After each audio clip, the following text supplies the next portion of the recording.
Heartbreak in the 806 as Texas Tech falls 83-82 in the last seconds of a must-win game for the Texas Tech Red Raiders in order for them to keep their NCAA tournament hopes, well, alive. Hey, how's it going, everybody? I'm RC Maxfield here for the Back to 12 podcast. Just hit 7K subscribers. Appreciate each and every one of you. We'll be giving you Texas Tech men's basketball videos all year long. This is your one-stop shop on YouTube for everything Texas Tech athletics. So be sure to hit that subscribe button. But y'all are here to hear the analysis of this game, and I'm going to go right to the crux of it. I think there were multiple moves left on the table by Texas Tech in the final 10 seconds. Hear me out. TCU calls their final timeout. I'm going to read the play-by-play right here, okay? Here we go.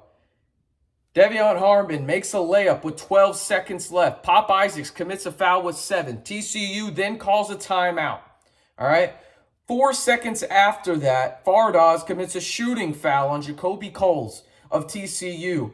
This is where I have the issue. Backtrack to that 7-second mark where TCU was throwing the ball inbounds. You have a foul to give if you're Texas Tech in this situation, and you don't use it, right? And Jacoby Coles, if you want to say he was in the act of shooting, whatever, it doesn't matter. The refs ruled he was in the act of shooting.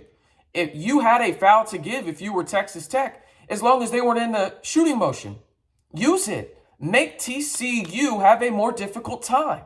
And they didn't use it. Secondly, the timeout could have been used in 2 different scenarios if you're Texas Tech. First and foremost, you could have pressured, and really used that foul to give before the TCU Horned Frogs even had an opportunity to shoot. I'm stunned they didn't, honestly. I was stunned that they didn't, considering TCU had no timeouts left. TCU had shown their cards. This is what they were going to run. Foul before the shot. Foul before the shot. Make them waste 2 or 3 seconds. Your perfect opportunity was in the corner when Micah Peavy caught the ball. Foul that guy. Foul him in the corner. Don't let him shoot, but foul him in the corner. Use the baseline as your friend. Texas Tech didn't do that. Secondly, you have that timeout.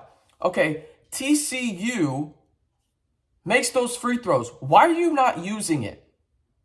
They've been talking about all year long, this is a young team. And I give Mark Adams some credit. In the postgame presser, he said he told the guys he should have used it. Well, yeah, you have a young team out on the floor. You set up a scenario where you can go to the board and get Devion Harmon going in space. You had 4.3 seconds left. Get him going downhill and run a play so you can get that and not just hope that these guys know what they're doing. I think it's inexcusable not to do that in that situation. Whichever one of the two you want to say, whether that was the foul or the lack of the timeout being used. There's 2 things that Texas Tech did at the end of this game that there's no reason we should be talking about it right now. Use that foul, use the timeout. If TCU wins, good for them. But you use all the cards or use all the necessary moves that you have, and Texas Tech didn't do that. And I don't think that's on the players. That's on the coaches at that point. Mark Adams specifically. And again, I'm not trying to be hypercritical of the guy, but you have to do that in a must-win game. I think you have to do that. If you can only choose one, use the timeout. You have to use the timeout. And again, to his credit, he said that himself. He apologized to the players after the game for not using it. But you have to use it. You have to use that timeout in that situation to get your guys in order. Simple and plain. There's no excuse for it, in my opinion. None whatsoever. We'll look over the stats here in a minute. But give me your one-word reaction to this Texas Tech loss. Mine is heartbreaking. Came down in the final seconds. You went on an 18-5 run to take the lead there late in that game. And then, again, just didn't do quite enough to beat TCU at home. But let me know down in the comments below your one-word reaction to this Texas Tech loss to TCU. Man, I can't get over that. I can't get over how they didn't use the timeout. And again, I sound like a broken record, I understand, but just inexcusable mistake, in my opinion. Inexcusable. Looking at the stats right now, you had Elijah Fisher, who had a great game, in my opinion, had 8 points, had a rebound as well, 1 offensive rebound where he created a foul, went to the free throw line, made 1 of 3 there today. All of your starters were in double figures except for Pop today. You had 17 from KO, who showed up and had 17 and 9. You had Fardaws with 19 and 6. You had Jalen Tyson with a clutch three-pointer to get Texas Tech the 80-79 win, or lead at that point, not win. It was about a minute and 20 left. And then you had Devion Harmon, who went for 18 and 5 as well in terms of the assists. I just, you shot yourself in the foot in the first half, and there's a saying where you can't you can't win the game in the first half, but you can lose it. And I think Texas Tech almost just dug a hole too much to handle almost in a way, and they got out of that miraculously. But again, I'm going to go back and watch the film over and over again of that last minute and 20 and just think to myself in those final 5 seconds, in those final 7 seconds, I just don't understand how you didn't use the foul. Good for Pop for fouling the initial foul. You had 2 fouls to give. Again, remember, Pop gave that foul with about what? I want to make sure I get this right. Personal foul with 7.5 seconds left. Pop did, right? And then Fardaws, 3 seconds later, committed a foul. Shooting was iffy. But the ref called it a shooting foul, and credit to Jacoby Coles, he made his 2 free throws. But you have to use that timeout. And now you look at the scenario for Texas Tech to make the NCAA tournament. And, you could beat Kansas. You can beat Oklahoma State, but I think the odds are very much stacked against you when it comes to beating Kansas. Obviously, you've only done it once in program history.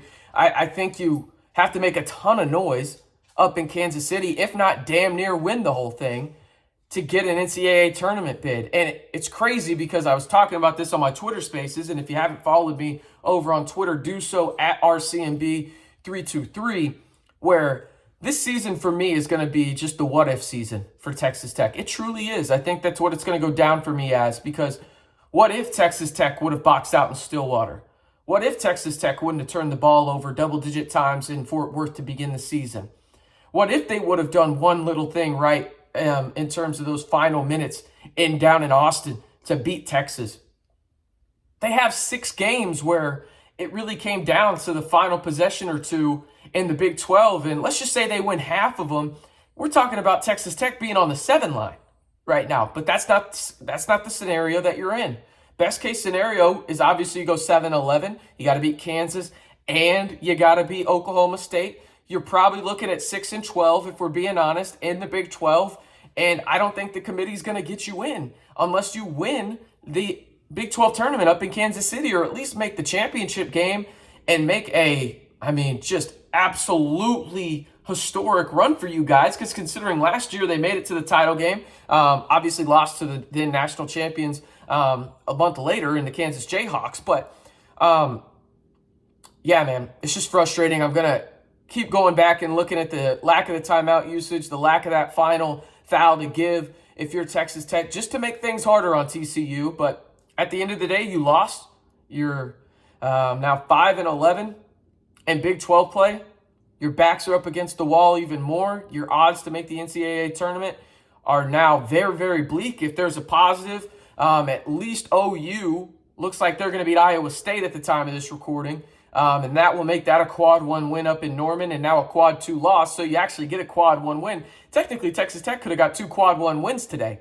But unfortunately, they didn't. They lose 83-82, and those final 7 seconds will be talked about quite a bit on Texas Tech podcasts, Texas Tech videos, Texas Tech radio, whatever you listen to. I promise you, they're talking about that going into this week. But again, Texas Tech loses 83-82 to number 24 TCU in the 8:06 in the final seconds. And now Texas Tech, they want to make the NCAA tournament.